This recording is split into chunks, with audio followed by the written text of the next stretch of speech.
Minnesota Vikings Vent Line. Declan Goff here from Score North.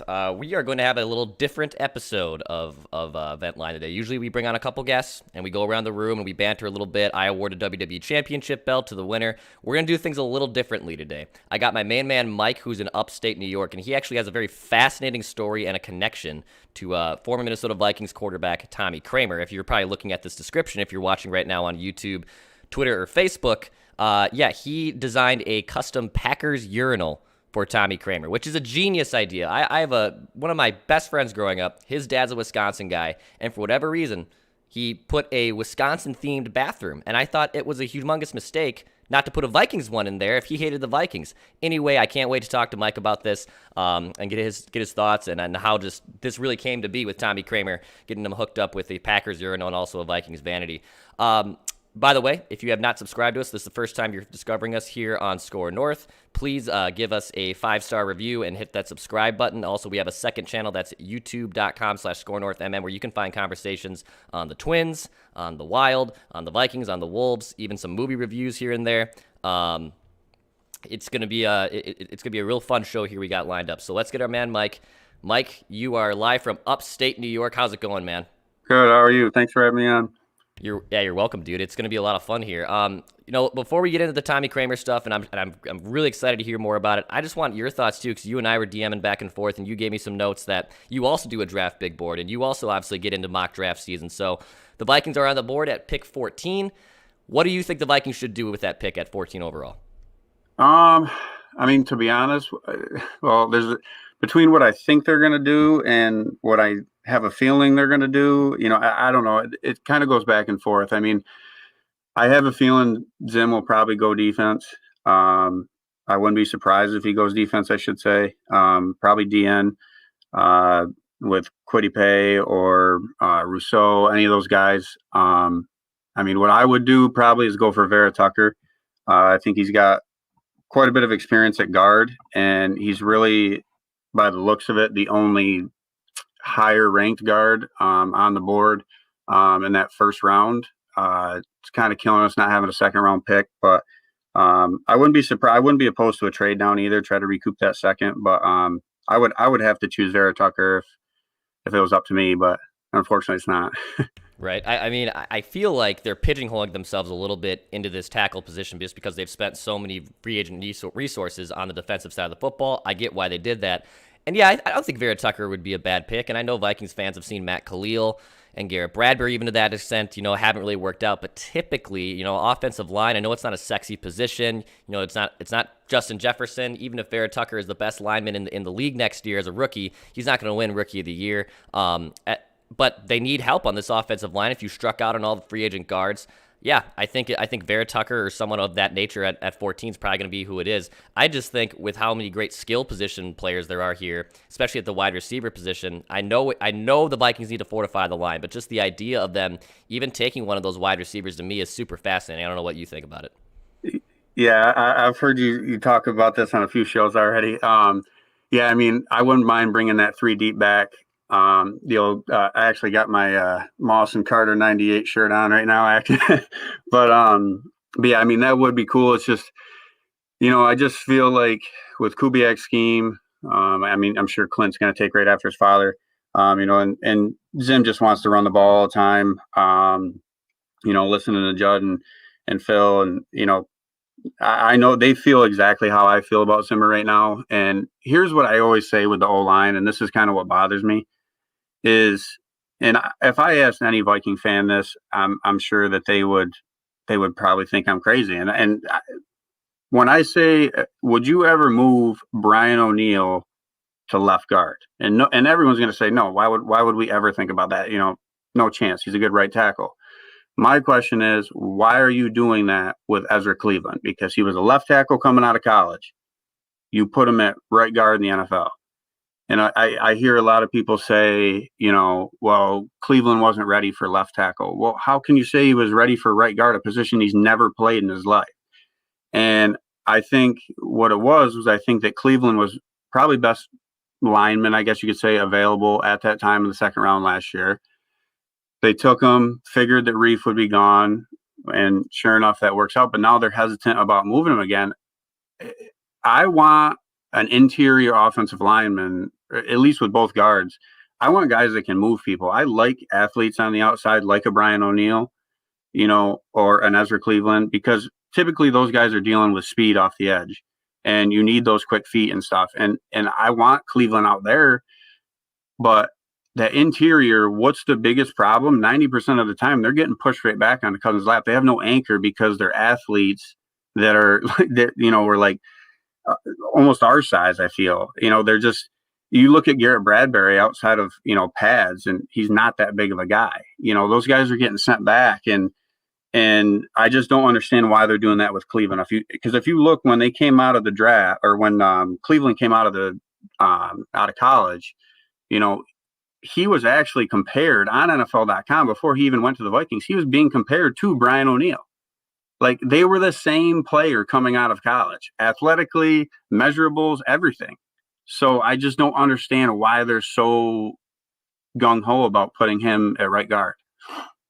Dude, it's a fascinating point. I never really thought of it like that, especially because, like you said, Ezra was a good left tackle at Boise State for a very long time. They pretty much neglect him in training camp. He goes to guard, and he was fine at guard. He wasn't a world beater by any means, but also a position he's never really played before either.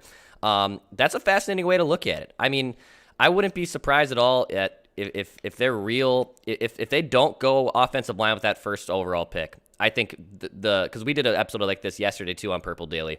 I think Ezra Cleveland is kind of like their little secret plan of like, yeah, he's actually just going to be our left tackle. We're just not going to address it, or we're going to wait till the draft board falls out. But if Vera Tucker goes off the board and other linemen are off the board at 14, the last thing you want to do is reach for the next guy. Let's say the next offensive lineman on a big board is like more 25, 26 on a big board where you're at 14. You definitely don't want to reach there either. Like, maybe you trade back, but at the same time, I think Ezra Cleveland, your idea maybe of even him being pretty much put in a pretty tough spot there. Like, I think Brian O'Neill remains at right tackle, but I've never heard the comparison like that before, man. It's a pretty good one. I'm curious to see what happens with that draft board. Yeah. I mean, I honestly wouldn't mind if it was Cleveland at right tackle and O'Neill. As long as both of them are at tackles, I'm fine with that. But I don't like how they're just, and I'm even worried if they draft Vera Tucker. I would honestly be worried that they're going to put him at tackle when Vera Tucker actually has experience at guard. So that should automatically kick Cleveland onto the outside. And I still do not 100% trust that they would even do that. Dude, I love it. I'm going to run this by Mackie and Judd tomorrow and see what they have to say. And I'll give you a shout out here because this was a pretty cool idea. I like that a lot. Yeah. Transition a little bit here. Vikings free agency plans. We briefly talked about it a little bit when we first started. Do you think it was the right move to just allocate basically all these free agent moves? Patrick Peterson, Devin Tomlinson, Xavier Woods.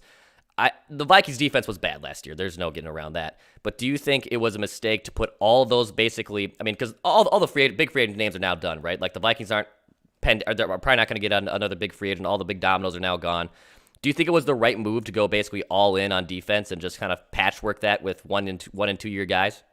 I mean, I guess my thing would be we didn't need a whole lot on offense other than O-line. I mean, I really like Tyler Conklin. I think he's kind of a sleeper. I mean, you got Irvin, Tyler Conklin. You got 2 solid receivers. You need some depth there. Cousins is Cousins, and we got solid running backs. There really wasn't much we needed on the offensive side of the ball. But, talking earlier with you, and with my mock offseason that I did, and I brought up Matt Filer from Pittsburgh. He was that kind of under the radar. Now, Joe Thuney's a stud, but I don't even know if I had the money, I don't know if I would have gave $16 million a year to Joe Thuney. So my thing is, I wanted to find that guy that was kind of under the radar, but still solid. And that was Filer. But my whole plan was let Reef go, bring in Filer, which he signed like a $7 million deal with the Chargers, I think, which was, we could have easily afforded. And then I'm a huge Trey Smith fan out of Tennessee at guard, but again, he's one of those guys that they say doesn't fit the the scheme. So, which kind of drives me nuts because they want those guards that get out to the second level, and again, that also baffles me because they have Dalvin Cook. You don't need guards that can like race all over the field to block for Dalvin Cook. He doesn't need this miraculous O-line. he needs, I mean, he doesn't need a whole lot because he can create himself. What we need is someone to protect a guy that's a pure pocket passer. Yeah, what does Phil Mackey always like to say? Establish the run, right? We always like to establish the run. You don't have to keep running the football down your throat, basically, like Mike Zimmer likes to do. When you have someone like Dalvin Cook who's that damn good, and yes, that run zone blocking scheme that Gary Kubiak installed, and I'm sure Clint's probably going to have the same type of system installed. It allows you to make up for deficiencies, but at the same time, I'd rather just the Vikings go into more of a pass protection mode and draft the best, bigger dudes to give Kirk enough time, because Dalvin's going to be able to make space. He doesn't, I know Adrian Peterson's a Hall of Fame player, but AP would always be so frustrating to watch sometimes. He would just wait, he'd wait. The boomer bust, basically. You'd basically get stuffed to the line a few times, but then he'd rip off a huge run. And Dalvin Cook, I think, is more of an athletic freak, and he can help out in the passing game a lot more than Adrian Peterson ever did either. So, yeah, it's a good point, dude. I'm curious how it works. I like Patrick Peterson. I like Xavier Woods. I'm a big fan, too, of just their one-year deals. So it's not like, they overpaid for vets and they're going to be here for a long time and all that. Like, a lot of these are on one-year deals. So basically, it's make or break for them. And I think the Vikings defense will automatically be better next year. It probably won't return to the top 10 defense it was under Zimmer in the 2017 and 2018.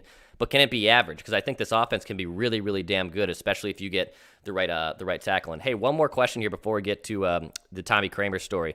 17-game season. Are you a fan of more football? Do you not like this move? What do you think of the 17-game season? I mean, I'm a fan. I'm a fan of more football. I'm in a lot of fantasy leagues and stuff. I run a couple myself, but we were trying to think of different ideas, different things we could add into the league with that extra week. But I mean, I like it.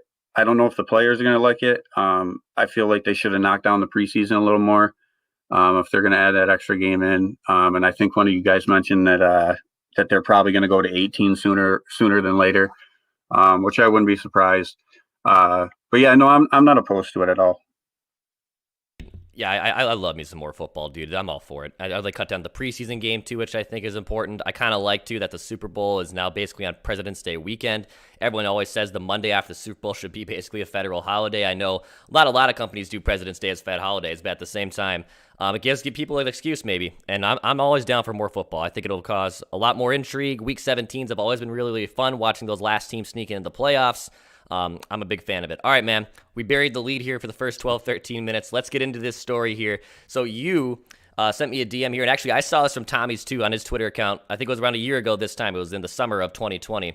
And he made this great, and as I put it up on the screen here, he tweeted out, hey, I had this great Packers urinal. Well, Mike is the man behind this urinal, dude. So take me through how you got in touch with Tommy, how you put this together. Give me your inside scoop here.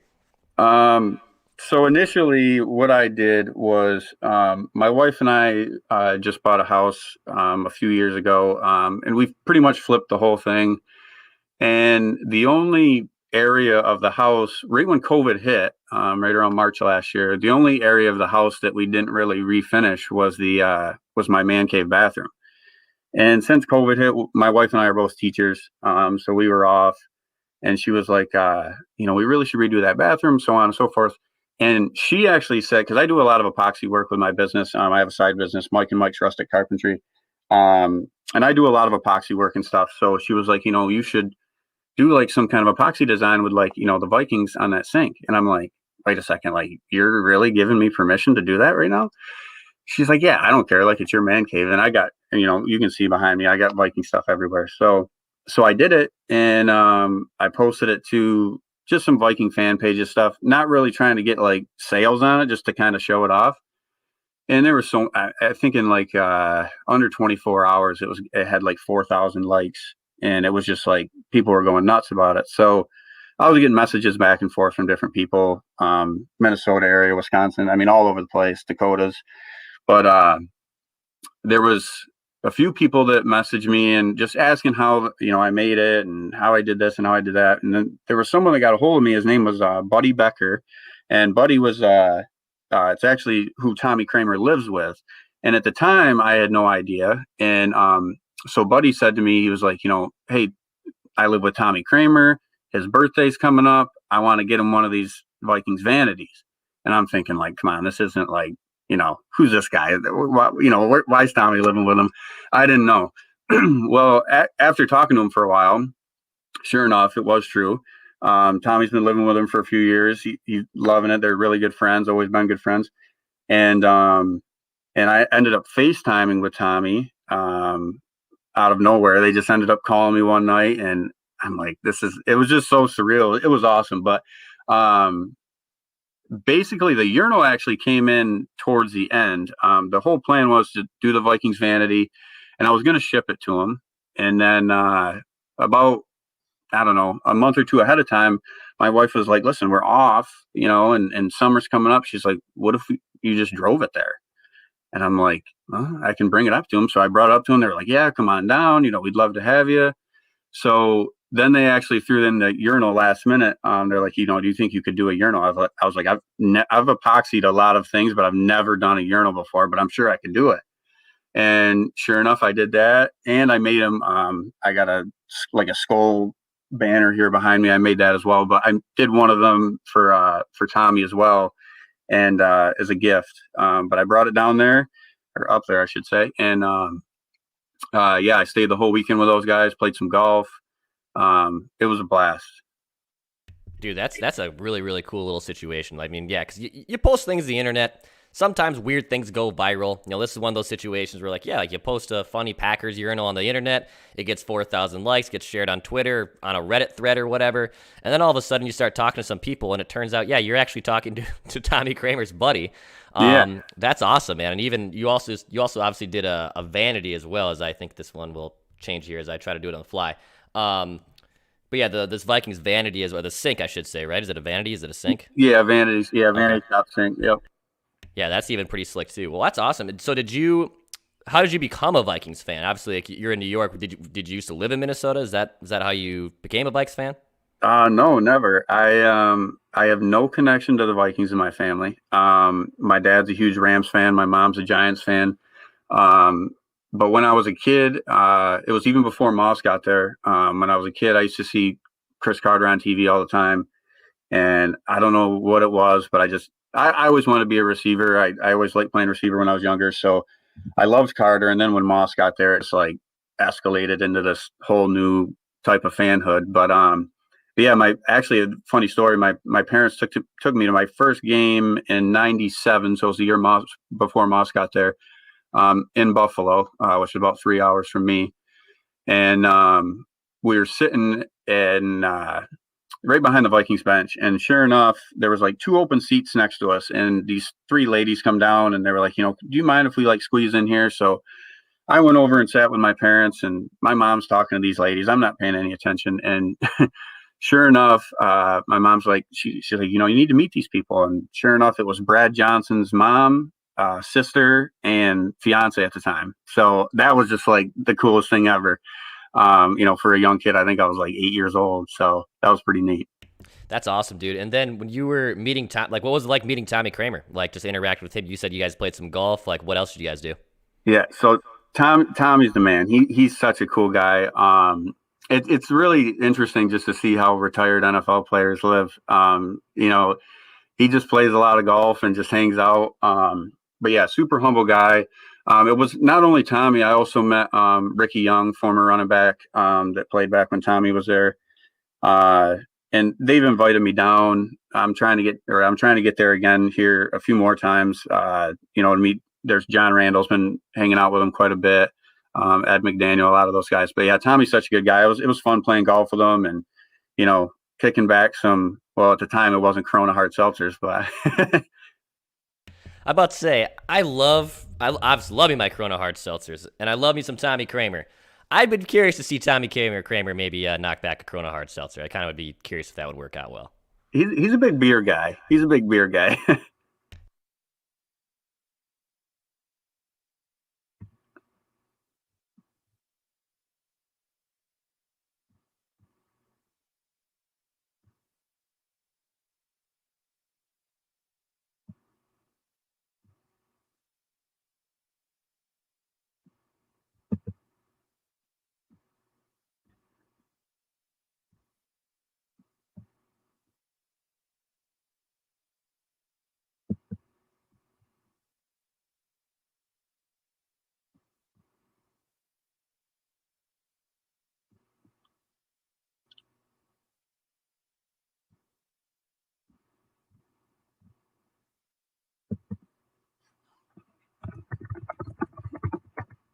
Oh, there you go. Hey, was muted there a Yeah, little I bit. You didn't got me hear now? anything you said right there. No, yeah, you're good. I was saying how when I had a neighbor growing up who, when he sold the house, they installed a new. When they bought the new house, they installed a man cave, and he got a Badgers themed bathroom basically.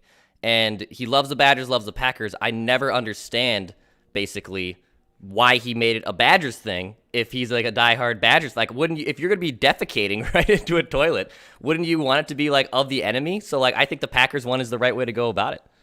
Yeah, for sure. I guess the coolest part about it too was the first one to actually use that urinal was actually Jim McMahon. Oh, Um, awesome. yeah, Buddy sent me a picture, and it was McMahon was like walking into there, and he was taking a picture of it, and he said he just sent it to. At the time, he sent it to Brett Favre, and he said Favre loved it, and like. If you ask my wife, I was so giddy about it because I'm like, something that I made just got sent to Brett Favre's phone. Like, I just thought that was like the coolest thing. Absolutely, dude. Well, hey, everyone gets a 15 minutes of fame. I mean, like, you got to hang out with Tommy Kramer. You got to design a Packers bathroom. Like, this is awesome, dude. I think it's a really cool story. Mike, thank you for coming on, dude. I really appreciate it. Everyone here in the comments, dude, they're loving it as well. Thank you for pointing out that my mic was muted. Really appreciate that. It'll happen sometimes even for the executive producer that he won't realize his mic is turned off. At the same time, we do Vikings Vent Line every Sunday here on Purple Daily's YouTube page. If you want to get on the show, send me an email, vikingsventline@gmail.com. We got some people in queue, but we'll gladly get you on in a future show. Send me that email, vikingsventline@gmail.com, and I will gladly put you on the list, and we can talk some Vikings. We're going to try to do this every Sunday night, also leading up to the draft and the offseason, so should be a ton of fun. Thanks to my guy Mike. Next week, we'll maybe have more of a formal discussion. I'll crown another winner. But Mike, you get my WWE title belt, which is actually sitting across the room from me. I'm not going to give, but I'm going to give you one more, just 60 seconds here to claim your fame and give your last take in before we say goodbye.